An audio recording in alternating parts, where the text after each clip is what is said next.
Hello दोस्तों। I hope आप सब अच्छे होंगे, अपनी तैयारी अच्छे से कर रहे होंगे।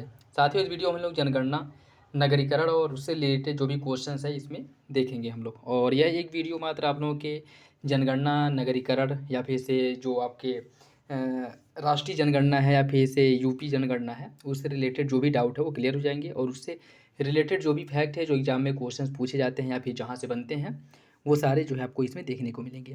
तो यह वीडियो जो बेसिकली रिकॉर्ड किया जा रहा है आपके आर के वो ध्यान में रखते हुए ये वीडियो बनाया जा रहा है। लेकिन उसके साथ साथ जो जिन लोगों का बीपीओ एग्ज़ाम है उनके लिए भी यह वीडियो इंपॉर्टेंट होने वाला है, क्योंकि उनका जो एक अच्छा खासा जो पार्ट है वीपीओ में वह आपके ग्रामीण क्षेत्र से है, नगरीकरण वगैरह और फिर से जनगणना से ठीक ठाक क्वेश्चन देखने को मिलेंगे। तो इसमें हम लोग जनगणना इतिहास, बाकी 2011 की जनगणना के अकॉर्डिंग उत्तर प्रदेश की स्थिति क्या है, उसके साथ साथ अन्य राज्यों के संदर्भ में और भारत के संदर्भ में उत्तर प्रदेश की क्या स्थिति है, बाकी जनगणना के बारे में कौन कौन से जो महत्वपूर्ण फैक्ट है उस सबको जो है इस एक वीडियो में हम लोग सिंगल वीडियो में कवर करेंगे। यह वीडियो वैसे 30 से 45 मिनट तक की मुश्किल से उसमें समाप्त हो जाएगा और यहाँ से आप लोगों के सारे डाउट क्लियर हो जाएंगे और जनगणना से रिलेटेड जो भी फैक्ट जो जहाँ से भी क्वेश्चंस बनते हैं वो सारे इसमें आपको देखने को मिलेंगे। तो चलिए इसी के साथ वीडियो की शुरुआत करते हैं और आई होप वीडियो आप लोगों को अच्छा लगे। किसी भी क्वेश्चंस को लेकर के कोई डाउट हो, कन्फ्यूजन हो, कोई फैक्ट अगर आपको लगे कि हाँ ये गलत है या फिर से इसमें कोई डाउट लगे तो कमेंट बॉक्स में कमेंट करके पूछ सकते हैं। इसका पीडीएफ भी आप लोगों को टेलीग्राम चैनल पे प्रोवाइड करा दिया जाएगा, वहाँ से पीडीएफ भी डाउनलोड कर सकते हैं। तो चलिए इसी के साथ वीडियो की शुरुआत करते हैं। बात करेगा जनगणना की, तो विश्व में सबसे पहले जो जनगणना कराया गया था वो स्वीडन में कराया गया था। 1749 ईस्वी में कराया गया था जनगणना, ठीक है, व्यवस्थित रूप से। यह एक पहला फैक्ट हो गया, ठीक है। विश्व में सबसे पहले जो जनगणना है वो स्वीडन में कराया गया था 1749 में। दशक की जनगणना सबसे पहले हुआ था अमेरिका में 1790 ईस्वी में। और भारत में जो सबसे पहले जनगणना हुआ था 1872 लॉर्ड मेयो के समय में हुआ था, जैसा कि आप सभी लोगों को पता होगा। लेकिन भारत में जो जनगणना जो दशकीय आधार पर नियमित रूप से जनगणना कराने की अगर हम बात करें तो वह 1881 में रिपन के समय से शुरू हुआ था, ठीक है।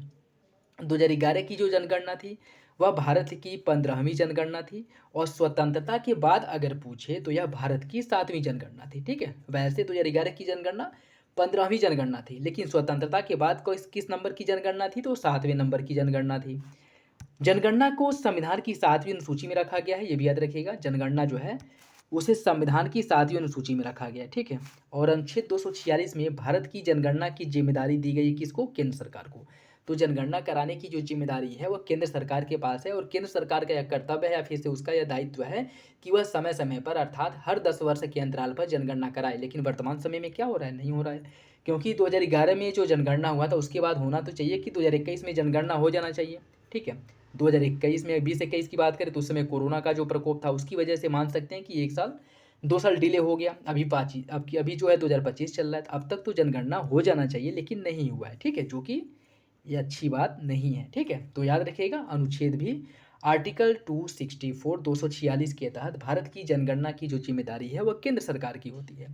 और भारत की जो जनगणना है जनगणना अधिनियम 1948 के अंतर्गत कराया जाता है, ये भी याद रखिएगा। भारत की जनगणना जनगणना अधिनियम 1948 के अंतर्गत कराया जाता है। जनगणना से रिलेटेड या जनसंख्या से रिलेटेड जो सिद्धांत है, जैसा कि आरो क्वेश्चन में जो पेपर आप लोग दिए थे उसमें भी इससे रिलेटेड एक क्वेश्चन आया था, मालथस का जो सिद्धांत है उससे रिलेटेड, ठीक है। देखिए जनसंख्या पर सर्वप्रथम जो व्यवस्थित विचार विमर्श जो दिया गया था मालथस ने ही दिया था। और इन्होंने जनसंख्या के सिद्धांत को 2 भागों में बांटा था, एक प्राकृतिक सिद्धांत और दूसरा सामाजिक सिद्धांत। प्राकृतिक सिद्धांत क्या है? इसके आधार पर जनसंख्या सिद्धांत का प्रथम जो प्रतिपादक है वह मालथस थे और इनके साथ Thomas Sadler, Thomas W Herbert Spencer ने भी इस सिद्धांत पर अपने विचारों को क्या किया था? व्यक्त किया था। मालथस का जो जनगणना सिद्धांत या जनसंख्या सिद्धांत वह क्या है? इन्होंने बताया था कि जनसंख्या की जो वृद्धि होती है वह गुणोत्तर श्रेणी में जीविकोपार्जन के साधन में वृद्धि वन, मतलब इसमें सीधे देखिए, सीधे कहने का मतलब ये है कि जनसंख्या में जो वृद्धि होती है वह गुणात्मक श्रेणी में होती है, जैसे 1, 2, 2 के बाद 4, 4 के बाद 8, 8 के बाद 16 ऐसे होती है। लेकिन जो खाद्यान्न या फिर से जो जीविकोपार्जन के लिए जो हमें खाद्यान्न की आवश्यकता होती है, फिर दैनिक मूलभूत जो आवश्यकताएं होती हैं उसमें जो वृद्धि होती है, उन साधनों में जो वृद्धि होती है वह कैसे होती है? वो होती है आपकी ज्यामितीय आधार पर 1 2 3 4 ऐसे इस क्रम में होती है, ठीक है। यह जो है सिद्धांत माल्थस ने दिया था। और माल्थस ने ही बताया था कि यदि जीवन निर्वाह के संसाधनों का अवरोध न हो तो प्रत्येक 25 वर्ष में जनसंख्या क्या हो जाएगी, दोगुनी हो जाएगी। याद रखिएगा, ये सभी जो फैक्ट हैं क्वेश्चंस में बनते रहते हैं, पेपर में बनते रहते हैं, तो याद रखिएगा, ठीक है। माल्थस ने यह बताया था कि यदि जीविकोपार्जन के संसाधनों का अवरोध न हो तो प्रत्येक 25 वर्ष के अंतराल पर जनसंख्या क्या हो जाएगी, दोगुनी हो जाएगी, ठीक। बाकी अगर यही क्रम अगर चलता रहे तो 200 वर्षों में जनसंख्या में 256 गुना पर जीवन निर्वाह क्षमता में मात्र 9 गुना वृद्धि होगी। ये सभी सिद्धांत जो है माल्थस ने ही दिया था। माल्थस ने ही कहा था कि यदि स्वयं के नैतिक नियंत्रण के माध्यम से जनसंख्या वृद्धि पर नियंत्रण न पाया गया तो प्राकृतिक प्रकोपों जैसे दुर्भिक्ष अर्थात जैसे जो रोग हो गए, युद्ध एवं संक्रामक जो रोग होते हैं, इनके द्वारा व्यापक अकाल मृत्यु हो सकती है और इसके परिणामस्वरूप जनसंख्या खाद्य पदार्थों के अनुपात में स्वयं संतुलित हो जाएगी, ठीक है। और वर्तमान में माल्थस का सिद्धांत प्रासंगिक नहीं है, ठीक, याद रखिएगा। जनसंख्या से संबंधित जो शब्दावली उसमें अगर हम बात करें आश्रितता अनुपात, जिसे D/W के रूप में प्रदर्शित किया जाता है। डी मतलब आश्रित जनसंख्या। आश्रित जनसंख्या की अगर हम बात करें तो 0 से लेकर के 14 और 60 वर्ष से ऊपर के लोगों को आश्रित जनसंख्या के रूप में क्या किया जाता है, सूचीबद्ध किया जाता है, ठीक है। मतलब जिनकी उम्र 0 से लेकर के 14 वर्ष तक है और जो 60 वर्ष की आयु पार कर चुके हैं, ये लोग आश्रित जनसंख्या के रूप में आते हैं। कह सकते हैं कि आश्रित जनसंख्या की कैटेगरी में आते हैं।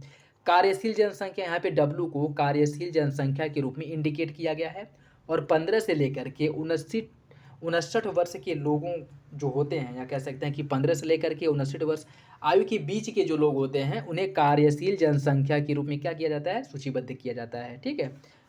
के जो 1000 आश्रितता अनुपात को 1000 में व्यक्त करता है, ठीक है। मतलब यह जो है अनुपात को व्यक्त करता है। जनसंख्या घनत्व की अगर हम बात करें, जनसंख्या घनत्व बराबर होता है क्या, स्थान विशेष की कुल जनसंख्या अपान स्थान विशेष का कुल क्षेत्रफल, ठीक है। जैसे जनसंख्या घनत्व को अगर आपको निकालना है कि किसी क्षेत्र की का जनसंख्या घनत्व कितना है, तो जनसंख्या घनत्व निकालने के लिए उस स्थान की कुल जनसंख्या कितनी है, ठीक है, और उस जहाँ पे वो रह रही जनसंख्या, जिस क्षेत्र का निकालना है उस का विशेष कुल का कुल क्षेत्रफल कितना है, उससे आप डिवाइड करेंगे तो जनसंख्या घनत्व क्या हो जाएगा, निकल जाएगा, ठीक है। जैसे एक अगर किलोमीटर का जनसंख्या घनत्व निकालना है कि प्रति वर्ग किलोमीटर में जनसंख्या घनत्व कितनी है, तो इसी जो फार्मूला है इसी फार्मूले से निकाला जाता है, ठीक है। प्रति वर्ग प्रति किलोमीटर में रहने वालों की कुल जनसंख्या घनत्व जो है इसी तरह से निकाला जाता है, ठीक। लिंग अनुपात की अगर हम बात करें, लिंग अनुपात निकालने के लिए कुल स्त्रियों की संख्या अपान कुल पुरुषों की संख्या गुणे 100 इससे निकाला जाता है। और प्रति 1000 पुरुष पर स्त्रियों की संख्या को लिंग अनुपात के रूप में क्या किया जाता है, इंडिकेट किया जाता है। शिशु मृत्यु दर, इसे निकालने के लिए किसी निश्चित वर्ष में 5 वर्ष से कम आयु वाले बच्चों की जो मृत्यु दर है, मृत्यु संख्या है, और उसी वर्ष में सजीव या फिर जीवित रहने वाले या जन्मे बच्चों की संख्या को 100 से गुणा करके निकाला जाता है, ठीक है।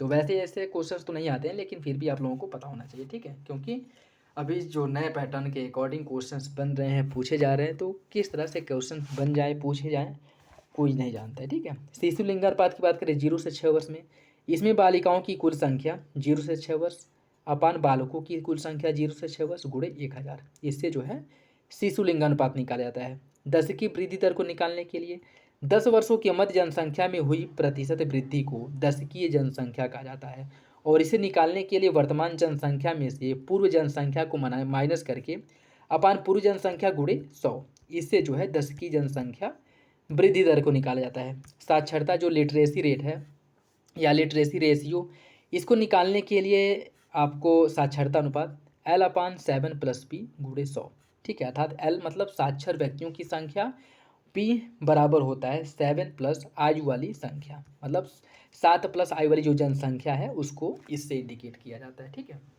कुल प्रजनन दर जो टोटल फर्टिलिटी रेशियो है, जिसको TFR शॉर्ट फॉर्म में TFR कहा जाता है, इसे निकालने की अगर हम बात करें, यह बच्चों की वह संख्या को प्रदर्शित करता है जो औसतन किसी भी स्त्री के संपूर्ण प्रजनन काल में उत्पन्न होते हैं, ठीक है। मतलब इसका सीधा सा कहने का मतलब ये है कि कोई महिला अपने पूरे जीवन काल में अधिकतम कितने बच्चों को जन्म देती है, इससे जो है प्रजनन दर निकाला जाता है, ठीक है। और भारत में अगर हम बात करें 2010 के अकॉर्डिंग भारत का जो प्रजनन दर था वह 2.5 था, ठीक है। 2016 के अकॉर्डिंग 2.3 था, लेकिन हाल ही में जो रिपोर्ट प्रकाशित हुआ है, ठीक है, 2024 के अकॉर्डिंग इस समय भारत का जो प्रजनन दर है या कम होकर के 2.1 2.1 हो गया है। ठीक है, तो याद रखिएगा, इंपॉर्टेंट है। ठीक, आयु संरचना की बात करें, समानता जनसंख्या को 3 आयु वर्गों में बांटा गया है। बाल आयु वर्ग, जिनकी जो आयु है 0 से लेकर के 14 वर्ष होती है। जहाँ जन्म दर उच्च हो वहाँ बाल आयु वर्ग की संख्या का जो अनुपात है वो अधिक होता है, और यदि यह दर जहाँ निम्न है वहाँ बाल आयु वर्ग अनुपात कम होता है। जन्म दर और बाल आयु वर्ग से सीधा संबंध होता है, यह फैक्ट याद रखिएगा। ठीक है, सैंडबर्ग के मुताबिक यदि किसी देश के बाल आयु वर्ग की जो जनसंख्या है वह 40% से अधिक है तो उस देश की जनसंख्या को प्रगतिशील जनसंख्या या प्रोग्रेसिव जनसंख्या कहा जाता है। ठीक है, याद रखिएगा, ये फैक्ट इंपॉर्टेंट है। या इसका मतलब क्या है कि किसी भी देश की, चाहे वो भारत हो, चाइना हो, या फिर कोई भी देश हो, अगर वहाँ पे बाल आयु वर्ग की जो संख्या है वह अगर 40% से अधिक है तो उस देश की जनसंख्या को प्रगतिशील जनसंख्या कहा जाता है। ठीक है, 0 से 14 आयु वर्ग के जो बच्चे होते हैं या फिर से इस वर्ग के जो लोग होते हैं या आर्थिक रूप से अनुत्पादक एवं सबसे अधिक व्ययशील होते हैं। ठीक है, मतलब इनकी उत्पादन क्षमता जो है वह 0 होती है, लेकिन इनके खर्च करने की जो क्षमता होती है वो सबसे अधिक होती है। इसका कहने का मतलब ये है, ठीक है, कि इनका जो अनुत्पादक क्षमता है वह 0 होती है, लेकिन सर्वाधिक व्ययशील होते हैं, मतलब इनके खर्च करने की जो क्षमता है वो सबसे अधिक होती है। इसी के साथ द्वितीय आयु वर्ग के अंतर्गत 15 से लेकर के 64 आयु वर्ग के लोग दूसरी कैटेगरी में आते हैं। यदि बाल आयु वर्ग की जनसंख्या कुल जनसंख्या के 20% भाग से कम होने पर उस देश की जनसंख्या को सैंडबर्ग ने अप्रतिगामी कहा है। ठीक है, रिग्रेसिव, कि अगर किसी देश में जो बालकों की जनसंख्या है, ठीक है, बाल आयु वर्ग की जो जनसंख्या है अगर 20% से कम है तो ऐसे देशों को अप्रतिगामी या रिग्रेसिव जनसंख्या फिर रिग्रेसिव कंट्री के रूप में सूचीबद्ध किया जाता है। और इसका सीधा सा अगर एग्जाम्पल वर्तमान समय में हम देखें तो जापान और दक्षिण कोरिया जो है इसके सीधे से उदाहरण। ठीक है, याद रखिएगा। प्रौढ़ आयु वर्ग के अंतर्गत 15 से लेकर के 64 आयु वर्ग के लोग इसके अंतर्गत आते हैं। और भारत की जो जनगणना है जनांकिकी लाभांश, भारत की जो गणना है जनांकिकी लाभांश वाले देशों के रूप में की जाती है, क्योंकि भारत में कार्यशील जनसंख्या का जो अनुपात है वो अधिक है। ठीक है, भारत में कार्यशील जनसंख्या का अनुपात अधिक है, इसी कारण भारत को जनांकिकी लाभांश वाले देशों के रूप में सूचीबद्ध किया जाता है। प्रौढ़ आयु वर्ग जो है इसे 2 भागों में बांटा गया है। एक वे होते हैं जिनकी उम्र 15 से 39 वर्ष के बीच में है, दूसरे वो होते हैं जो 40 से लेकर के 64 आयु वर्ग के बीच में है।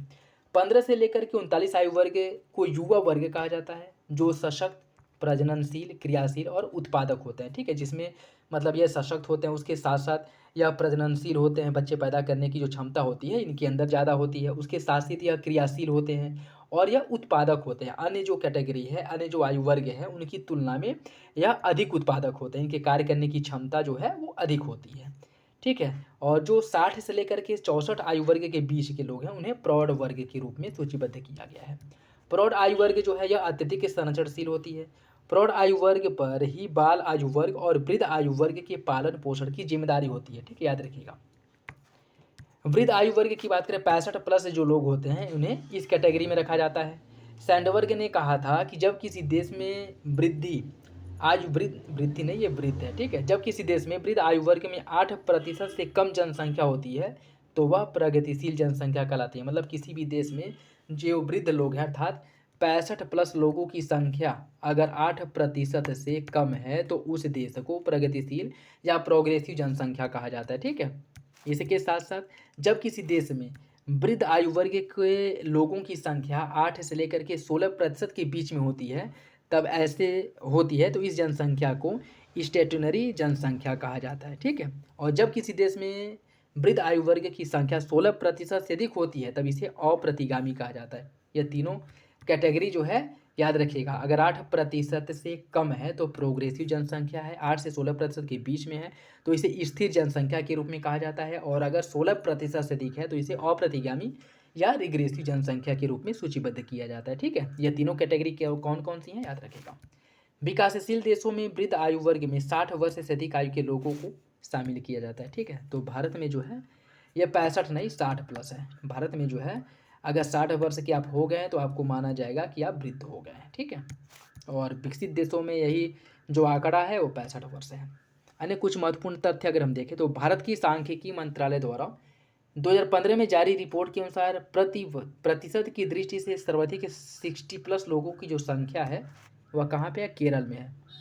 केरल में देखिए, जो फैक्ट आप लोगों को इंपॉर्टेंट लगे, जहाँ से लगता है कि क्वेश्चंस बनते हैं या क्वेश्चंस बनने की संभावना है, उसे आप लोग नोट कर ले। ठीक है, बाकी इसका पीडीएफ आप लोगों को टेलीग्राम चैनल पे प्रोवाइड करा दिया जाएगा। लेकिन अगर आप खुद से लिखते हैं तो आप कैसे लिखते हैं, वो ट्रिक फॉर्म में लिखते हैं या फिर से उसको जो है क्रम वाइज लिखते हैं, तो वो ज़्यादा सही रहेगा एग्ज़ाम के टाइम में उसे रिकॉल करने में। ठीक है, उसका क्या रिवीजन करने में। तो कोशिश करें कि जो इंपॉर्टेंट फैक्ट लगे उसे आप लोग उसका नोट्स बना लें। ठीक है, भारत में 60+ लोगों की जो जनसंख्या वो सबसे अधिक केरल में है। केरल में 12.6% लोग 60+ उम्र के हैं। ठीक है, और न्यूनतम 60+ लोगों की जो संख्या है वो है अरुणाचल प्रदेश में। अरुणाचल प्रदेश में इनकी संख्या 4.6% है। 35.5% 10 की वृद्धि के साथ 60+ की कुल जो जनसंख्या है 2011 में 10.39 करोड़ थी। ठीक है, जनगणना 2011 के अकॉर्डिंग। जनगणना 2011 के अकॉर्डिंग अगर इसकी हम बात करें तो अन्य आयु समूहों में जनगणना दी गई है। ठीक है, कितनी 2011 की बात कर रही है, किस आयु समूह के लोगों की संख्या कितनी है यह बताया गया है। ठीक है, 2011 के अकॉर्डिंग 0 से 4 आयु समूह के लोगों की जो संख्या है वो 9.3% है। 5 से लेकर के 9 आयु वर्ग लोगों की संख्या 10.5% है। 10 से 14 आयु वर्ग के 11%। 15 से 59 60%। 60+ लोगों की संख्या 8.6%। और आयु निश्चित जिनकी नहीं है वो 0.4। ठीक है, तो सबसे अधिक भारत में जो जनसंख्या है वह 15 से लेकर के 59 आयु वर्ग के बीच के लोगों की है। ठीक है, नगरीय अधिवासियों के प्रकार की अगर हम बात करें, देखिए कस्बा किसे कहा जाता है? जहाँ जनसंख्या 500 से लेकर के 1000 या इससे अधिक होती है उन्हें कहा जाता है कस्बा। ठीक है, जिस क्षेत्र की या फिर से जिस जगह की जनसंख्या 500 से लेकर के 1000 के बीच में होती है उन्हें कस्बा कहा जाता है। नगर किसे कहते हैं? जहाँ की जनसंख्या 1 लाख से ज़्यादा हो उसे नगर कहा जाता है। और भारत की आधे से ज़्यादा जनसंख्या नगरों में रहती है। ठीक है, भारत की आधे से अधिक जनसंख्या नगरों में रहती है। ठीक है, अगर इसके अकॉर्डिंग देखा जाए तो ठीक, महानगर किसे कहा जाता है? महानगर की जनसंख्या 10 लाख से अधिक होती है। 10 लाख से अधिक होती है। और 2011 की जनगणना में महानगर को मिलियन प्लस नगरी संकुल नगर की संज्ञा दी गई है। और मेगापोलिस जो आपके शब्द हैं इसका मतलब क्या होता है? इसका प्रयोग सबसे पहले जिनगाटमैन ने किया था। ठीक है, मेगापोलिस का प्रयोग सबसे पहले किया था जिनगाटमैन ने। और 50 लाख से अधिक जनसंख्या वाले नगरों को मेगापोलिस कहा जाता है। 2011 की जनगणना के अनुसार 50 लाखी शहरों की संख्या जो है 9 थी। और 2011 की जनगणना के अनुसार 50 लाखी शहरों की संख्या 7 हो गई। ठीक है, एक सेकेंड देखिए, इसको आप लोग देखिए, बाकी अब पिन कर दिया जाएगा। ठीक है, 2001 के अकॉर्डिंग अगर 9 थी तो 11 के अकॉर्डिंग से और अधिक होना चाहिए। ये कम कैसे हो जाएगा, इसको देख के मैं बताऊंगा। ठीक है, कमेंट बॉक्स में पिन कर दिया जाएगा। ठीक, सन्नगर नगर इसका तात्पर्य ऐसे दो नगरों से है जो अलग अलग होकर के एक दूसरे से जुड़े रहते हैं, जैसे हैदराबाद और सिकंदराबाद हो गया। ठीक है, उन्हें सन्निगर या सन्निकट नगर कहा जाता है। ठीक है, बाकी अमलैंड देखिए, अमलैंड किसे कहा जाता है? नगर अपने आसपास कुछ क्षेत्रों की सेवा करता है, बदले में उस क्षेत्र की सेवाएं प्राप्त करता है, ऐसे क्षेत्र को अमलैंड कहा जाता है। ठीक है, जैसे जितने ग्रामीण क्षेत्र का नगर से प्रभाव संबंध होता है उतने क्षेत्र नगर को अमलैंड कहा जाता है। जैसे ग्रामीण क्षेत्रों, कोई ग्रामीण क्षेत्र है उसके आसपास अगर कोई नगर है तो वहाँ पे ग्रामीण क्षेत्रों में जो उत्पादन हो रहा है उसको सीधे नगर में बेचा जाता है। ठीक है, तो नगर जो है ग्रामीण क्षेत्रों से क्या प्राप्त करता है? सेवाएं और जो अन्य प्रोडक्ट है वो प्राप्त करते हैं। बदले में ग्रामीण जो गांव है वहाँ पे कुछ है अन्य संसाधन भी उपलब्ध कराए जाते हैं। ठीक है, तो दोनों एक दूसरे के क्या होते हैं? दोनों एक दूसरे के पूरक होते हैं। अम्लैंड शब्द का सबसे पहले जो प्रयोग किया गया था वह आंद्रे एलिक्स ने किया था 1914 ईस्वी में। आंद्रे एलिक्स ने 1914 में सबसे पहले इसका उपयोग किया था, प्रयोग किया था। नगरीय क्षेत्र, नगरीय क्षेत्र के अंतर्गत ऐसे सभी संस्थाओं और स्थानों को शामिल किया जाता है जहां 2011 की जनगणना के अनुसार नगर निगम, नगर पालिका, छावनी बोर्ड या अधिसूचित नगर क्षेत्र शामिल होते हैं। और उक्त नगरीय क्षेत्र तभी माने जाएंगे जब निम्न 3 विशिष्टताएं जो है अर्हताएं पूरी होनी चाहिए। जैसे किसी भी क्षेत्र को नगरीय क्षेत्र कब माना जाएगा? जब वहाँ की न्यूनतम जनसंख्या 5000 हो, न्यूनतम जनसंख्या 5000 होनी चाहिए। कार्यशील पुरुषों का न्यूनतम 75% लोग गैर किसी कार्यों में लगे हों। ठीक है, उसके साथ साथ उस स्थान का जो जनसंख्या घनत्व है कम से कम 400 व्यक्ति प्रति वर्ग किलोमीटर होनी चाहिए। ये क्राइटेरिया अगर पूरा करता है तो उसे नगरीय क्षेत्र माना जाएगा। ठीक है, मतलब कौन कौन सी क्राइटेरिया है? वहाँ की न्यूनतम जनसंख्या 5,000 होनी चाहिए। वहाँ की जो जनसंख्या है उसका 75% गैर कृषि कार्यों में लगे होने चाहिए। उस क्षेत्र का जो जनसंख्या घनत्व है 400 व्यक्ति प्रति वर्ग किलोमीटर होनी चाहिए। ठीक, और ऐसे नगर बस्तियों को जहाँ की जनसंख्या 1 लाख या उससे अधिक है, इन्हें शहर या फिर सिटी कहा जाता है। ठीक है, भारतीय नगरों को जनसंख्या के आधार पर 6 भागों में बांटा गया है। भारतीय जो नगर हैं इन्हें जनसंख्या के अकॉर्डिंग 6 भागों में बांटा गया। कौन कौन से? जैसे पहले वर्ग की अगर हम बात करें, 1 लाख या उससे अधिक जनसंख्या वाले शहर हो गए।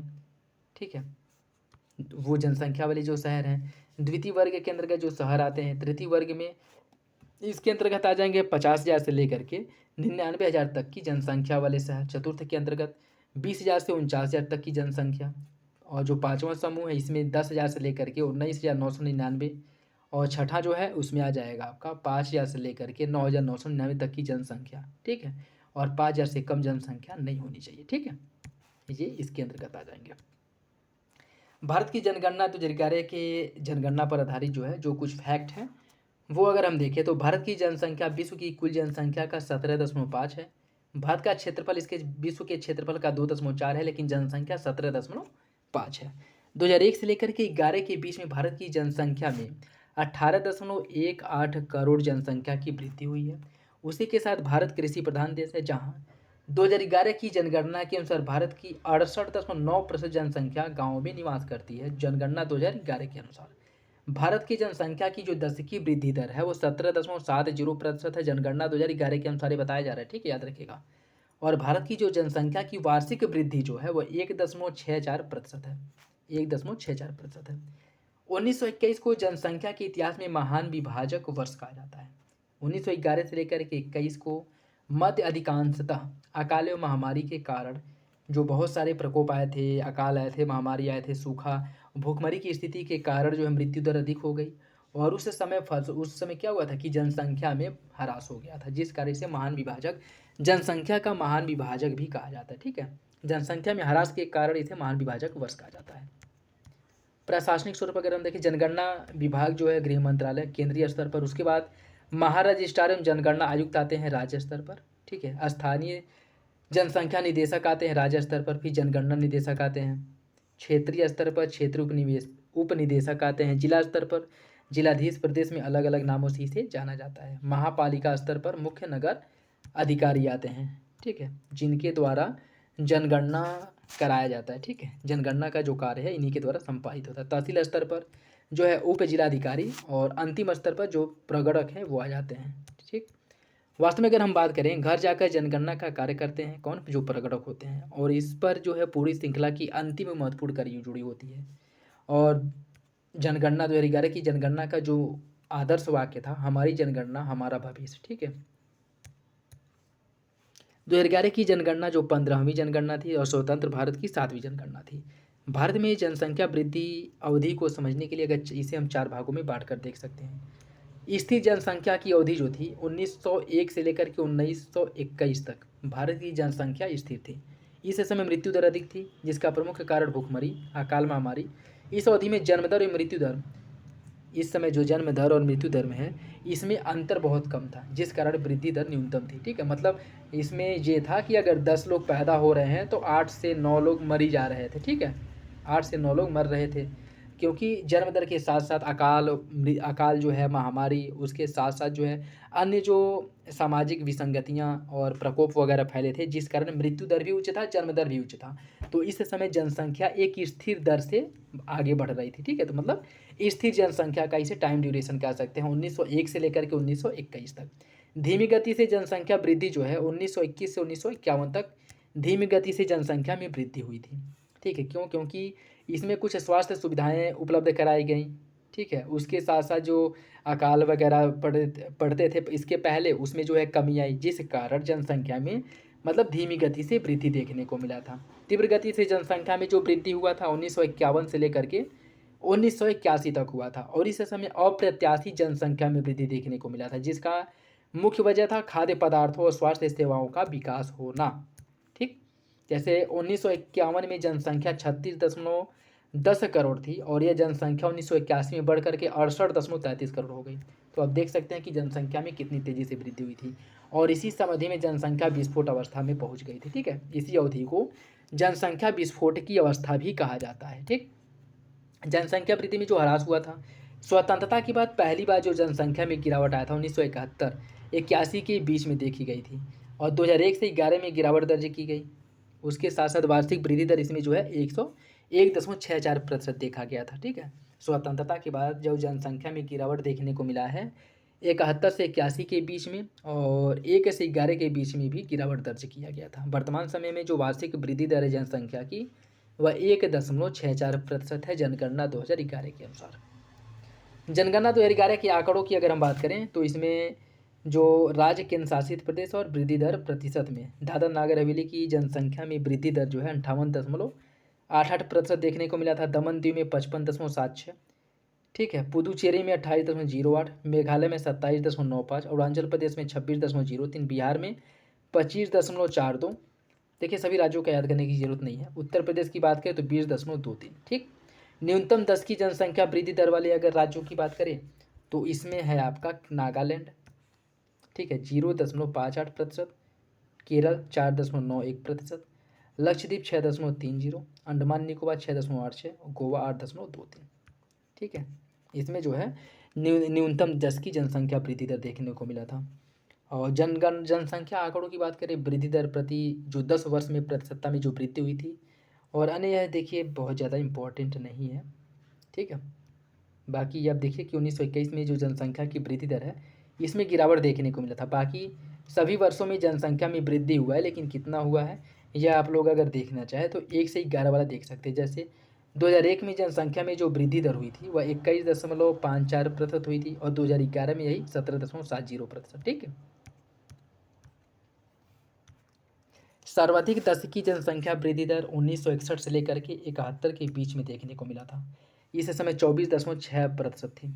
51 में जनघनत्व 117 था। जनघनत्व के अगर संदर्भ में हम देखें 1991 में जो जनसंख्या घनत्व था 117, 2001 में यह 325 था और 2011 में यह 382।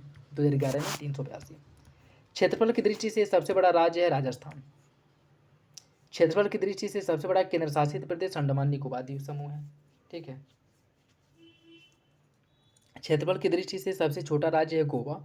क्षेत्रफल की दृष्टि से सबसे छोटा केंद्र शासित प्रदेश आपका लक्षद्वीप है। जनसंख्या की दृष्टि से उत्तर प्रदेश आ जाएगा और जनसंख्या की दृष्टि से सबसे बड़ा अगर केंद्र शासित प्रदेश से पूछे तो वो हो जाएगा आपका दिल्ली और सबसे छोटा अगर राज्य पूछे सिक्किम हो जाएगा और सब जनसंख्या की दृष्टि से सबसे छोटा केंद्र शासित प्रदेश लक्षद्वीप। एक सेकेंड, इसमें देखिए इसमें क्या होता है, क्षेत्रफल की दृष्टि से सबसे बड़ा केंद्र शासित प्रदेश अब अंडमान निकोबार नहीं रहा, अब कौन हो गया, लद्दाख हो गया है। लद्दाख हो गया। ठीक है, तो आप लोग इसे अपडेट कर लीजिएगा, लद्दाख हो गया है। बाकी देखिए सर्वाधिक लिंगानुपात वाला राज्य आपका केरल है जिसका लिंगानुपात 1084 है। सर्वाधिक लिंगानुपात वाला केंद्र शासित प्रदेश है पुदुचेरी 1037 है। न्यूनतम या सबसे कम लिंगानुपात हरियाणा का है 879 और सबसे कम लिंगानुपात वाला केंद्र शासित प्रदेश है दमन दीव 618। सर्वाधिक साक्षरता दर केरल का है 94%। सर्वाधिक साक्षरता वाला केंद्र शासित लक्षद्वीप का है। न्यूनतम साक्षरता दर वाला केंद्र शासित प्रदेश है दादर नागर हवेली। सर्वाधिक जनसंख्या घनत्व वाला राज्य बिहार है 1106 और सर्वाधिक जनसंख्या घनत्व वाला केंद्र शासित प्रदेश दिल्ली है 11,320। न्यूनतम जनसंख्या घनत्व है अरुणाचल प्रदेश का, कितना है, 17 है। न्यूनतम जनसंख्या घनत्व वाला केंद्र शासित प्रदेश अंडमान निकोबार है। सर्वाधिक शिशु लिंगानुपात वाला राज्य है अरुणाचल प्रदेश। सर्वाधिक शिशु लिंगानुपात वाला केंद्र शासित प्रदेश जो है वो अंडमान निकोबार है 968। न्यूनतम लिंगानुपात वाला राज्य हरियाणा है। न्यूनतम शिशु लिंगानुपात वाला राज्य दिल्ली है।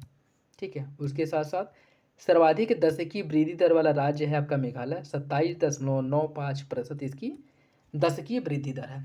सर्वाधिक दशकीय वृद्धि दर वाले केंद्र शासित प्रदेशों की बात की उसमें दादर नागर हवेली है जिसका जो वृद्धि दर है वो 55.88% है। न्यूनतम दशकीय वृद्धि दर वाला राज्य नागालैंड है 0.58%। न्यूनतम 10 की वृद्धि दर वाला केंद्र शासित प्रदेश लक्षद्वीप 6.3%। सर्वाधिक ग्रामीण जनसंख्या वाला राज्य उत्तर प्रदेश है। सर्वाधिक शहरी जनसंख्या वाला राज्य है दिल्ली, केंद्र शासित प्रदेश, ठीक, दिल्ली है। सर्वाधिक शहरी जनसंख्या वाला राज्य है महाराष्ट्र। सर्वाधिक ग्रामीण जनसंख्या प्रतिशतता वाला राज्य आपका हिमाचल प्रदेश है। ठीक है, प्रतिशतता की दृष्टि से सर्वाधिक ग्रामीण जनसंख्या जो निवास करती है वो हिमाचल प्रदेश में निवास करती है और सर्वाधिक शहरी जनसंख्या प्रतिशतता वाला जो राज्य है वो गोवा है प्रतिशतता के हिसाब से। न्यूनतम ग्रामीण जनसंख्या वाला राज्य है आपका सिक्किम, ग्रामीण जनसंख्या वाला राज्य सिक्किम है। और न्यूनतम शहरी जनसंख्या वाला राज्य आपका सिक्किम है। न्यूनतम ग्रामीण जनसंख्या वाला राज्य और न्यूनतम शहरी जनसंख्या वाला राज्य दोनों मामले में सिक्किम पहले नंबर पे है। न्यूनतम शहरी जनसंख्या वाला केंद्र शासित प्रदेश लक्षद्वीप। न्यूनतम शहरी जनसंख्या वाला राज्य हिमाचल प्रदेश है। न्यूनतम शहरी जनसंख्या वाला केंद्र शासित प्रदेश है अंडमान निकोबार द्वीप समूह। न्यूनतम ग्रामीण जनसंख्या वाला राज्य गोवा है। प्रतिशतता की दृष्टि से अगर हम देखें, ग्रामीण जनसंख्या में सर्वाधिक 10 की वृद्धि दर वाला राज्य मेघालय है। ग्रामीण जनसंख्या में सर्वाधिक 10 की वृद्धि मेघालय की है और बिहार इस मामले में दूसरे नंबर पे है। शहरी जनसंख्या में सर्वाधिक 10 की वृद्धि दर वाला राज्य केंद्र शासित प्रदेश दमन दीव है। शहरी जनसंख्या में सर्वाधिक 10 की वृद्धि दर वाला राज्य है सिक्किम, 153.4% वृद्धि देखने को मिला था।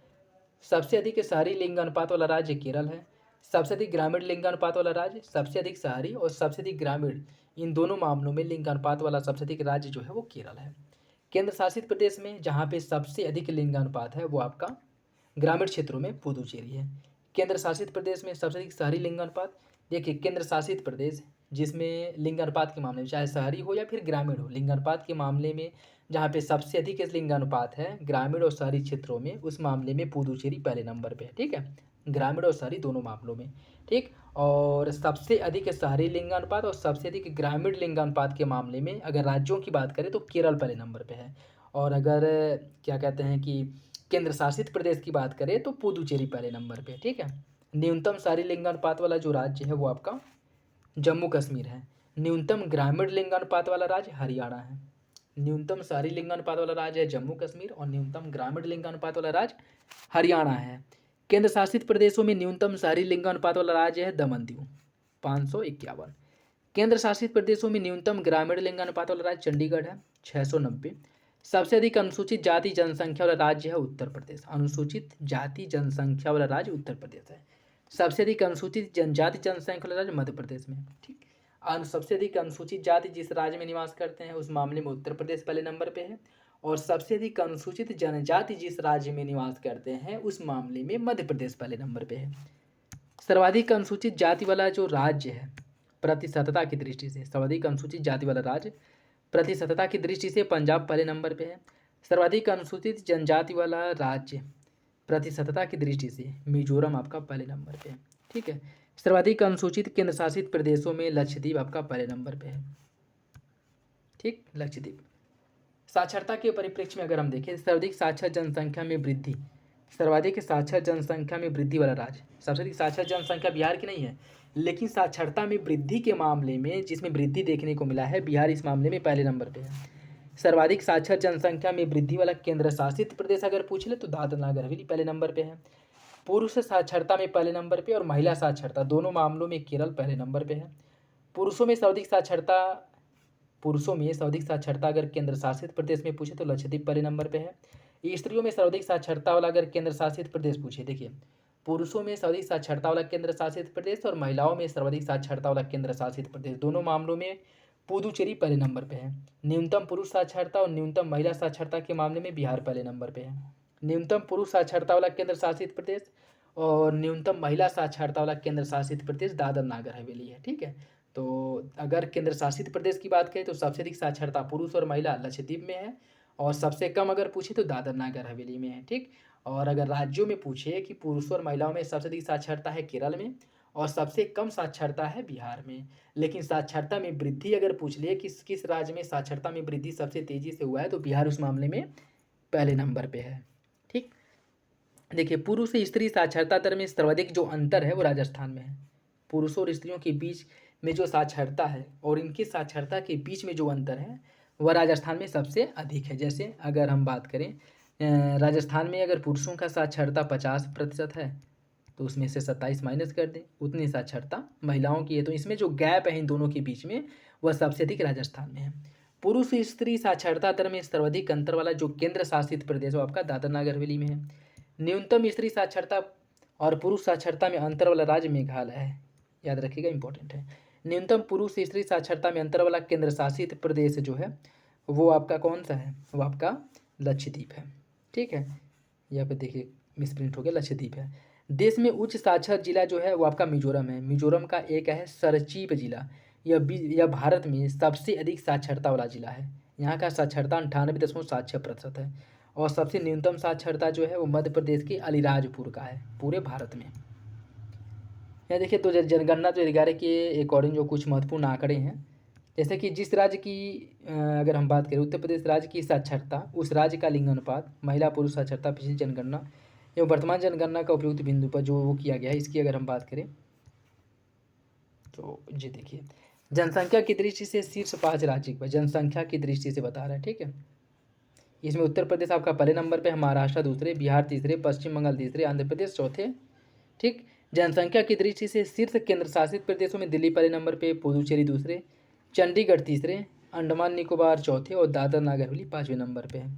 जनसंख्या की दृष्टि से न्यूनतम जनसंख्या वाले राज्यों में सिक्किम पहले नंबर पे, मिजोरम दूसरे, अरुणाचल प्रदेश तीसरे, नागालैंड चौथे और मणिपुर 5वें नंबर पे है।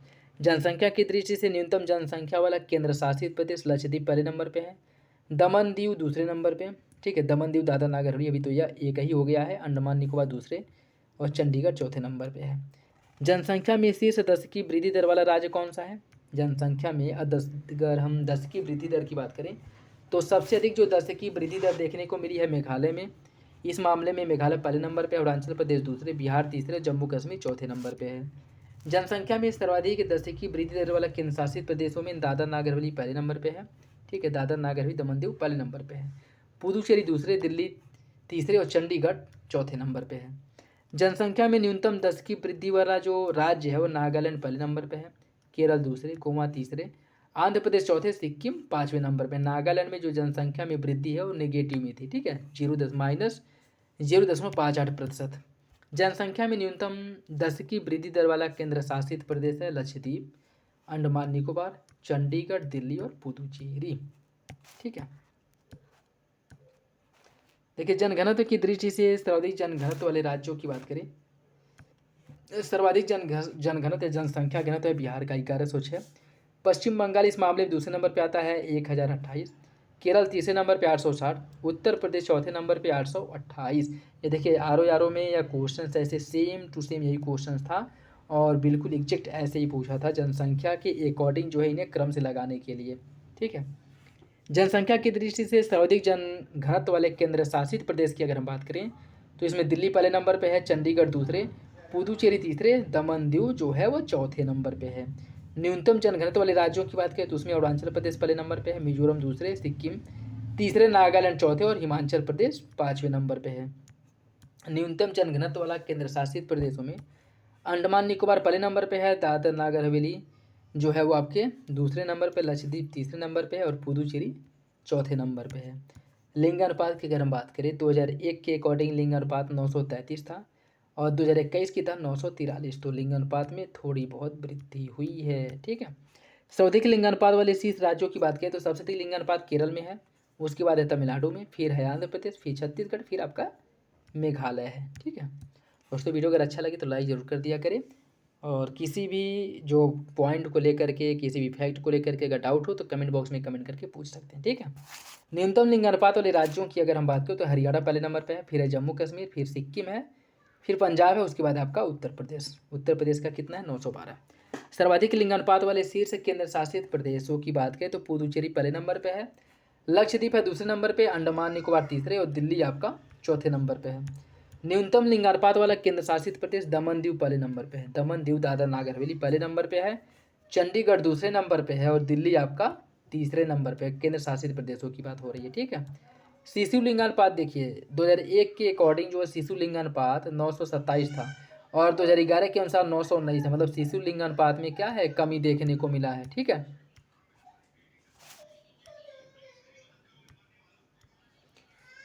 बाकी अरुणाचल प्रदेश में 972 है, मिजोरम और मेघालय दोनों में 970 है, छत्तीसगढ़ का है 969, केरल का है 964। न्यूनतम शिशु लिंग अनुपात वाले राज्य की अगर बात करें तो इसमें हरियाणा पहले नंबर पे है, फिर पंजाब है, जम्मू कश्मीर तीसरे और राजस्थान चौथे नंबर पे है। सबसे अधिक शिशु लिंग अनुपात वाला केंद्र शासित प्रदेश अंडमान निकोबार पहले नंबर पे है, पुदुचेरी दूसरे, दादर नागर हवेली चौथे नंबर पे है और लक्षद्वीप आपका 5वें नंबर पे है। न्यूनतम शिशु लिंग अनुपात वाले केंद्र शासित प्रदेश इस मामले में दिल्ली पहले नंबर पे है, चंडीगढ़ दूसरे, दमन दीव तीसरे और लक्षद्वीप चौथे नंबर पे है। 2001 से लेकर के 11 के बीच में 0 से 6 आयु वर्ग की जो शिशु लिंग अनुपात है, इसमें किस राज्य में सबसे अधिक कमी हुई है? तो जम्मू कश्मीर में सबसे अधिक कमी देखने को मिली है, लगभग 79। ठीक है, सबसे अधिक कमी जम्मू कश्मीर में हुआ है। साक्षरता की अगर हम बात करें, पुरुष साक्षरता 80.9%, महिला साक्षरता 64.6, मतलब अंतर जो है 16.3% का है। सकल साक्षरता 73% है। ठीक है, और सर्वाधिक साक्षरता केरल में है, उसके बाद मिजोरम है, फिर गोवा, त्रिपुरा और फिर हिमाचल प्रदेश। न्यूनतम साक्षरता बिहार इस मामले में पहले नंबर पर, फिर अरुणाचल प्रदेश, फिर आपका राजस्थान है। सबसे अधिक साक्षरता प्रतिशत वाले केंद्र शासित प्रदेश में लक्षद्वीप है पहले नंबर पे, दमन दीव दूसरे नंबर पे, अंडमान निकोबार तीसरे नंबर पे है। न्यूनतम साक्षरता प्रतिशतता वाले केंद्र शासित प्रदेशों की अगर हम बात करें तो इसमें दादरा नागर हवेली पहले नंबर पे है, पुदुचेरी दूसरे और चंडीगढ़ तीसरे नंबर पे है। पुरुष साक्षरता वाले 30 राज्यों में केरल पहले नंबर पे, फिर मिजोरम है, फिर गोवा है। ठीक है, सबसे अधिक पुरुष साक्षरता,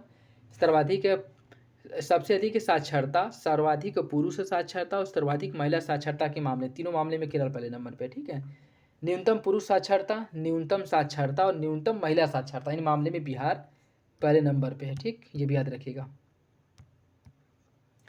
पुरुष साक्षरता में न्यूनतम साक्षरता प्रतिशतता वाले राज्यों की अगर हम बात करें, केंद्र शासित प्रदेश में तो दादरा नागर हवेली पहले नंबर पे है। स्त्री साक्षरता वाले 30 राज्यों में केरल पहले, मिजोरम दूसरे, गोवा तीसरे नंबर पे है। और न्यूनतम स्त्री साक्षरता में बिहार पहले, राजस्थान दूसरे, झारखंड तीसरे, उत्तर प्रदेश चौथे नंबर पे है। सर्वाधिक स्त्री साक्षरता वाला केंद्र शासित प्रदेश है लक्षद्वीप। न्यूनतम स्त्री साक्षरता वाला केंद्र शासित प्रदेश है दादरा नागर हवेली। सर्वाधिक पुरुष और स्त्री साक्षरता दर में अंतर वाले राज्यों की बात करें तो सबसे अधिक जो पुरुष और स्त्री साक्षरता में अंतर वाला राज्य है वो पहले नंबर पर राजस्थान है, फिर झारखंड है, फिर जम्मू कश्मीर है। 1951 में साक्षरता जो है 18.33% था। 2011 की जनगणना के अनुसार निरक्षर व्यक्तियों की सर्वाधिक जो वृद्धि है वह राजस्थान में है, सर्वाधिक वृद्धि वाला राज्य है राजस्थान। ठीक है, मतलब अन्य राज्यों में साक्षरता में वृद्धि हो रहा है और राजस्थान में निरक्षरता में वृद्धि हो रहा है। ठीक, और इस मामले में राजस्थान पहले नंबर पे है। 2011 की जनगणना के अनुसार निरक्षर व्यक्तियों की सर्वाधिक कमी वाला जो राज्य है वो उत्तर प्रदेश, मतलब उत्तर प्रदेश की जनता जो है वो पढ़ लिख रही है। ठीक है, साक्षर हो रही है, और सबसे अधिक निरक्षर व्यक्तियों में कमी करने के मामले में उत्तर प्रदेश आपका पहले नंबर पे है जनगणना 2011 के अनुसार। और जिसकी उम्र 7 वर्ष से ज़्यादा 7 वर्ष थी, साक्षर दर की गणना के समय उनकी है, मतलब जो साक्षरता का गणना जो किया जाता है 7 वर्ष से ऊपर के अगर आप हैं, 7 वर्ष से उम्र अगर आपकी 7 वर्ष से कम है तो आपकी गणना नहीं होगी। अगर 7 वर्ष से ऊपर हैं और अगर आपको अपना नाम लिखना आ रहा है तो मतलब आप साक्षर हैं। ठीक है, आप पढ़े लिखे हैं अगर नाम लिखना आ गया तो। ठीक है, ये क्राइटेरिया है। 1951 में स्त्री साक्षरता और पुरुष साक्षरता में जो अंतर था वह 8.86 था। ठीक है, भारत की जनगणना की अगर हम बात करें तो 2011 की जनगणना के अनुसार अनुसूचित जाति का जो लिंग अनुपात है वो 945 है। अनुसूचित जाति की जो जनसंख्या है 20.137 करोड़, जो देश की कुल जनसंख्या का 16.6% है। अरुणाचल प्रदेश, नागालैंड, लक्षद्वीप, अंडमान निकोबार द्वीप समूह, यहाँ पे जो है एक भी अनुसूचित जनजातियाँ नहीं पाई जाती, याद रखिएगा, इंपॉर्टेंट है। ठीक है, अरुणाचल प्रदेश, नागालैंड, लक्षद्वीप, अंडमान निकोबार में अनुसूचित जाति, कोई भी अनुसूचित जाति नहीं पाई जाती है। सबसे कम अनुसूचित जाति वाला जो राज्य है वो आपका मिजोरम है, लगभग यहाँ पे 0.1% है। अनुसूचित जनजाति की बात करें तो यह कुल जनसंख्या में इनका योगदान 8.6% है, इनकी हिस्सेदारी। पंजाब, हरियाणा, दिल्ली, चंडीगढ़, पुदुचेरी में कोई भी अनुसूचित जनजाति नहीं पाई जाती है, ये भी याद रखिएगा। ठीक है, किन राज्यों में अनुसूचित जाति नहीं पाई जाती है और किन राज्यों में अनुसूचित जनजाति नहीं पाई जाती है, याद रखिएगा। देखिए, समान जनसंख्या की अगर हम बात करें तो शीर्ष 5 राज्य जहाँ पे अनुसूचित जनजातियाँ पाई जाती हैं, सबसे अधिक अनुसूचित जनजाति वाला राज्य है लक्षद्वीप, उसके बाद मिजोरम दूसरे नंबर पे है, नागालैंड तीसरे, मेघालय चौथे और अरुणाचल प्रदेश इस मामले में 5वें नंबर पे है। देखिए, भारत की अगर हम बात करें, भारत की कुल जनसंख्या देख लीजिए और उत्तर प्रदेश की कुल जनसंख्या कितनी है। ठीक है, इसमें पुरुष जनसंख्या और महिला जनसंख्या, पुरुष जनसंख्या जो 51.47% है, महिला 48.53, और उत्तर प्रदेश में पुरुष जनसंख्या 52.28% है और महिला जनसंख्या 47.72% है। जनघनत्व, भारत का जनघनत्व है 382 और उत्तर प्रदेश का जो जनघनत्व है वह 829 है और जनघनत्व के मामले में उत्तर प्रदेश 9वें नंबर पे आता है। ठीक है। लिंग अनुपात की अगर हम बात करें तो देखिए जो आपका उत्तर प्रदेश का लिंग अनुपात है वो है 912 और लिंग अनुपात के मामले में उत्तर प्रदेश 26वें नंबर पे आता है। ठीक। और भारत की अगर हम लिंग अनुपात की बात करें तो भारत का लिंग अनुपात कितना है 943, ये भी याद रखिएगा। साक्षरता की बात करें, साक्षरता जो है ओवरऑल जो साक्षरता है, ओवरऑल साक्षरता जो है वो आपका भारत का ओवरऑल साक्षरता 73% है, जिसमें पुरुष साक्षरता 80.9% है और महिला साक्षरता 64.6% है। और उत्तर प्रदेश की अगर हम बात करें तो उत्तर प्रदेश की कुल साक्षरता 67.7% है और इस मामले में यह 29वें नंबर पे आता है। उत्तर प्रदेश में पुरुष साक्षरता 77.3% है और इस मामले में भी यह 29वें नंबर पे आता है। महिला साक्षरता के मामले में उत्तर प्रदेश का जो साक्षरता है वो 57.2% और इस मामले में यह 31वें नंबर पे आता है। ठीक है, याद रखिएगा। दशकीय जनसंख्या वृद्धि दर, जो भारत की दशकीय जनसंख्या वृद्धि दर है वह 17.7% है और उत्तर प्रदेश की दशकीय जनसंख्या वृद्धि दर 20.22% है और इस मामले में यह 15वें नंबर पे है। ठीक है। देखिए 0 से 6 आयु वर्ग में लिंग अनुपात भारत का 919 है और उत्तर प्रदेश का 902 है। ग्रामीण जनसंख्या, भारत में ग्रामीण जनसंख्या 68.84% है। उत्तर प्रदेश में ग्रामीण जनसंख्या 77.7% है। भारत में एक शहरी जनसंख्या 31.16% है और उत्तर प्रदेश में शहरी जनसंख्या 22.3% है। कुल जनसंख्या में अनुसूचित जाति जो भारत में है वो 16.6% है और उत्तर प्रदेश में 20.7% है। ठीक है। भारत में कुल जनसंख्या में अनुसूचित जाति का जो योगदान है 16.6% और उत्तर प्रदेश में 20.7% है। भारत में अनुसूचित जनजातियों का योगदान कुल जनसंख्या में 8.6% है और उत्तर प्रदेश में इनका योगदान है 0.6%।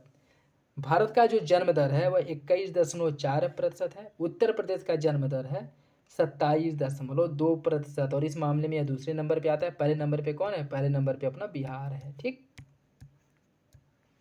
देखिए राज्यों से तात्पर्य राज्य और केंद्र शासित प्रदेश दोनों आते हैं। उत्तर प्रदेश की जनगणना हम देखें, लेकिन अन्य जो महत्वपूर्ण फैक्ट हैं उनकी अगर हम बात करें तो सर्वाधिक जनसंख्या वाला जो जिला है वो आपका इलाहाबाद है।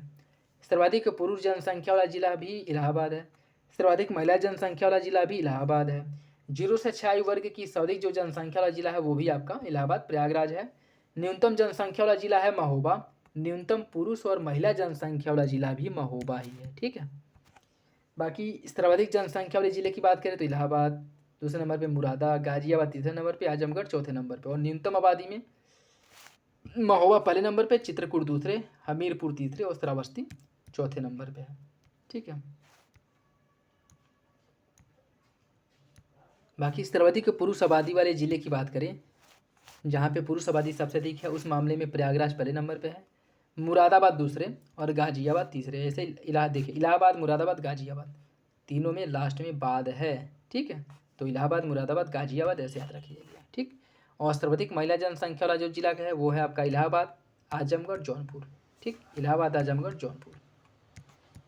दशकीय वृद्धि की बात करें उत्तर प्रदेश की है ये। ठीक है। बात उत्तर प्रदेश की हो रही है तो दशकीय वृद्धि 20.20% है, 20.22%। पुरुष दशकीय वृद्धि, पुरुषों की जो दशकीय वृद्धि रही है उत्तर प्रदेश में वह 19.31% रही है और महिलाओं की दशकीय वृद्धि 21.23% रही है। ठीक है। देखिए शीर्ष दशकीय वृद्धि वाले जिले, शीर्ष दशकीय वृद्धि वाले जिलों की बात करें तो इस मामले में गौतम बुद्ध नगर पहले नंबर पर है, गाजियाबाद दूसरे और श्रावस्ती तीसरे नंबर पे है। और न्यूनतम दशकीय वृद्धि वालों में कानपुर पहले नंबर पे है, कानपुर नगर। ठीक है। हमीरपुर दूसरे और बागपत जो है तीसरे नंबर पे है। जनसंख्या घनत्व, उत्तर प्रदेश का जनसंख्या घनत्व 829 व्यक्ति प्रति वर्ग किलोमीटर और 1 से लेकर के 11 के बीच में इसमें 139 व्यक्तियों की वृद्धि हुई है। 139 व्यक्तियों की वृद्धि हुई है, याद रखिएगा। ठीक। देखिए शीर्ष जनसंख्या घनत्व वाले जिले और न्यूनतम जनसंख्या घनत्व वाला जिला। शीर्ष जनसंख्या घनत्व जो है सबसे अधिक जनसंख्या घनत्व गाजियाबाद में है 3,971, उसके बाद वाराणसी है 2,395, फिर लखनऊ है 1,816, फिर है भदोही जिसे संत कबीर नगर भी कहा जाता है 1,555। ठीक है। यह शीर्ष जनसंख्या घनत्व वाले जिले हैं। और न्यूनतम जनसंख्या घनत्व सबसे कम है ललितपुर में 242, फिर दूसरे नंबर पे सोनभद्र है 270, उसके बाद है हमीरपुर 275, फिर आपका महोबा है 279। ठीक है। यह न्यूनतम जनसंख्या घनत्व वाले जिले हैं। ठीक। उसके बाद है आपका साक्षरता। उत्तर प्रदेश का जो साक्षरता 67.7% है, जिसमें पुरुष साक्षरता 77.3 और महिला साक्षरता 57.2% है। महिला 20.1% और पुरुष साक्षरता में अंतर है, जो पुरुष और महिला साक्षरता में जो अंतर है वो 20.1% है। ठीक, देखिए सर्वाधिक साक्षरता वाला जिला और न्यूनतम साक्षरता वाला जिला, इसमें गौतम बुद्ध नगर पहले नंबर पे है सर्वाधिक साक्षरता के मामले में, कानपुर नगर दूसरे नंबर पे, औरैया तीसरे, इटावा चौथे और गाजियाबाद 5वें नंबर पे है सर्वाधिक साक्षरता के मामले में। और न्यूनतम साक्षरता के मामले में श्रावस्ती पहले नंबर पे है, बहराइच दूसरे, बलरामपुर तीसरे, बदायूं चौथे और रामपुर जो है यह 5वें नंबर पे है न्यूनतम साक्षरता के मामले में। ठीक है, देखिए 11.34% के दौरान 11.34 के दौरान प्रदेश की जो साक्षरता है वह 11 और 2001 की अंतर्गत जो वृद्धि हुई थी इसकी बात कर रहे हैं। ठीक है, देखिए सर्वाधिक पुरुष साक्षरता वाले जिले कौन कौन है? गौतम बुद्ध नगर, औरैया, इटावा, गाजियाबाद, झांसी। और सर्वाधिक महिला साक्षरता वाला जिला है कानपुर नगर, लखनऊ, गौतम बुद्ध नगर, औरैया और गाजियाबाद। ठीक, पुरुष और महिला साक्षरता भी याद रखिएगा। न्यूनतम महिला साक्षरता वाला जिला सबसे न्यूनतम है श्रावस्ती में, फिर बलरामपुर, बहराइच, बदायूं और फिर रामपुर। शीर्ष 5 लिंगानुपात वाले जिले कौन कौन से हैं? जौनपुर लिंगानुपात कितना है? 1024, फिर आजमगढ़ लिंगानुपात 1019, देवरिया 1017, प्रतापगढ़ का 998 और सुल्तानपुर का 983। न्यूनतम लिंगानुपात है गौतम बुद्ध नगर का 851। बागपत और हमीरपुर इन दोनों का 861 है। कानपुर, बाधा और मथुरा तीनों का 863 है। औरैया का 864, जालौन का 865। उत्तर प्रदेश में अनुसूचित जातियों में जो लिंगानुपात है वह 907 है। उत्तर प्रदेश में अनुसूचित जनजातियों में लिंगानुपात है 951। देश में कुल नगरीय जनसंख्या में उत्तर प्रदेश का जो योगदान है 11.9% है, याद रखिएगा। ठीक है, 2011 की जनगणना के अनुसार कुल नगरीय जनसंख्या की दृष्टि से देश में उत्तर प्रदेश का दूसरा स्थान है, पहले नंबर पे महाराष्ट्र है। ठीक है, देखिए कुल छोटे बड़े नगरों की संख्या उत्तर प्रदेश में 915, वैधानिक नगरों की संख्या उत्तर प्रदेश में 623 है। ये सभी जनगणना 2011 के अकॉर्डिंग है, तो याद रखिएगा। ठीक है, 10 लाखी शहर जो हैं, 10 लाखी शहर की बात करें तो इनकी कुल संख्या 7 बताई जा रही है। ठीक है, 12 ज़्यादा आबादी वाले ज़िलों की संख्या जो है वो आपकी 10 हैं। 64 लाख या उससे अधिक आबादी वाले ज़िलों वैधानिक नगरों की संख्या 10 है। नगर एवं ग्रामीण जनसंख्या की बात करें, देखिए ग्रामीण जनसंख्या में प्रतिशतता जो है वो 77.7% है। नगरीय जनसंख्या प्रतिशत 22.3% है। ठीक है, तो ये प्रतिशत याद रखिएगा, बहुत है। सर्वाधिक नगरीय जनसंख्या वाले जिले सभी जो घटते क्रम में है, गाजियाबाद, लखनऊ, कानपुर और आगरा सर्वाधिक नगरीय जनसंख्या वाले जिलों में जो प्रतिशतता की दृष्टि से गाजियाबाद पहले नंबर पे है, लखनऊ दूसरे, कानपुर तीसरे, गौतम बुद्ध नगर चौथे नंबर पे है। न्यूनतम नगरीय जनसंख्या श्रावस्ती, चित्रकूट, कौशाम्बी ये क्रम से हैं। ठीक है, देखिए न्यूनतम नगरीय जनसंख्या वाले जिले कौन कौन से हैं? श्रावस्ती, कुशीनगर, महाराजगंज तीनों क्रम से हैं। सर्वाधिक ग्रामीण जनसंख्या वाले जिले हैं इलाहाबाद, आजमगढ़, जौनपुर, ये भी क्रम से हैं। न्यूनतम ग्रामीण जनसंख्या वाले जिले हैं गौतम बुद्ध नगर, ग्रामीण जनसंख्या यहाँ पे न्यूनतम है और इस मामले में गौतम बुद्ध नगर पहले नंबर पे है, महोबा दूसरे, हमीरपुर तीसरे और चित्रकूट चौथे नंबर पे है। अनुसूचित जातियाँ, सबसे अधिक अनुसूचित जाति वाला जो जिला है वो है आपका सीतापुर पहले नंबर पे, फिर इलाहाबाद, हरदोई और आजमगढ़ है।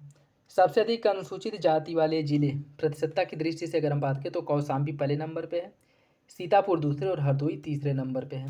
न्यूनतम अनुसूचित जाति वाले जिले कौन कौन से हैं? बागपत पहले नंबर पे है, फिर है बरेली, फिर बलरामपुर है। अनुसूचित जातियाँ या अनुसूचित जनजातियाँ की कुल संख्या 0.6% है। सबसे अधिक अनुसूचित जो जनजातियाँ हैं इस मामले से सबसे अधिक जो सर्वाधिक अनुसूचित जनजाति वाला जिला है वो सोनभद्र है पहले नंबर पे, फिर बलिया है, फिर देवरिया।